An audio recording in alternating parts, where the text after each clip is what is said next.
Liftoff of the mighty Delta IV Heavy rocket. In August 2018 in Cape Canaveral, Florida, NASA launched Parker Solar Probe to touch the sun.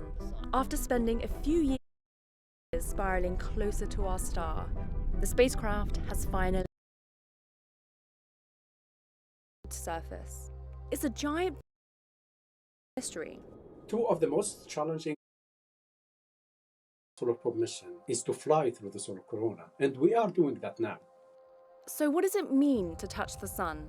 To answer that, we need to look at the sun's structure. Unlike Earth, the sun doesn't have a solid surface. It's a giant ball of hot plasma that's held together by its own gravity.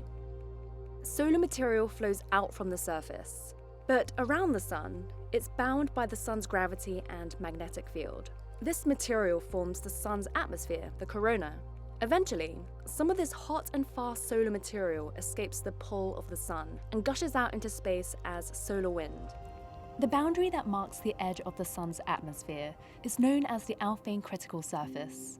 We didn't know exactly where this boundary was, but for the first time in history, a spacecraft has crossed it. Parker Solar Probe ventured into the corona, touching solar material still bound to the sun.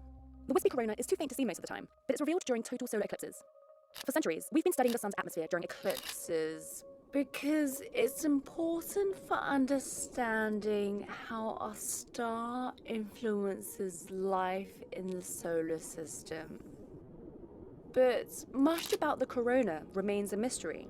Two of the 100 times hotter than the photosphere. mysteries in astrophysics occur in a region that we call